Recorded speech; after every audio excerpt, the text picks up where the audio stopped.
आता पाहूयात महाराष्ट्र मुख्यमंत्री वयोश्री योजनेसाठी कागदपत्रे म्हणजे डॉक्युमेंट्स काय लागणार आहेत.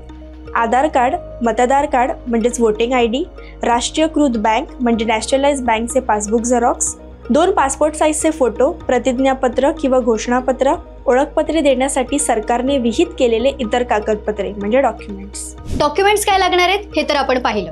आता फॉर्म कसा भरता येणार आहे? हा फॉर्म तुम्हाला ऑफलाईन पद्धतीनेच भरता येणार आहे.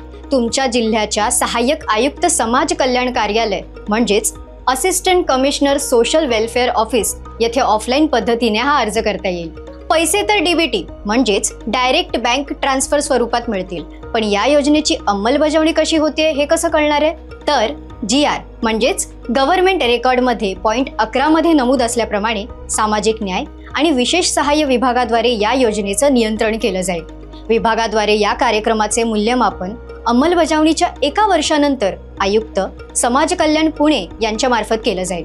अर्ज प्रक्रिया, छाननी आणि वितरण पद्धती यांची अंमलबजावणी एजन्सीद्वारे निश्चित केल्या जातील. गव्हर्नमेंट स्कीम इंडियाच्या ऑफिशियल पेजवर महाराष्ट्र मुख्यमंत्री वयोश्री योजना वेबसाईट आणि हेल्पलाईन नंबर दिलेला आहे. कुठलीही क्वेरी असेल तुम्ही यावर संपर्क करू शकता.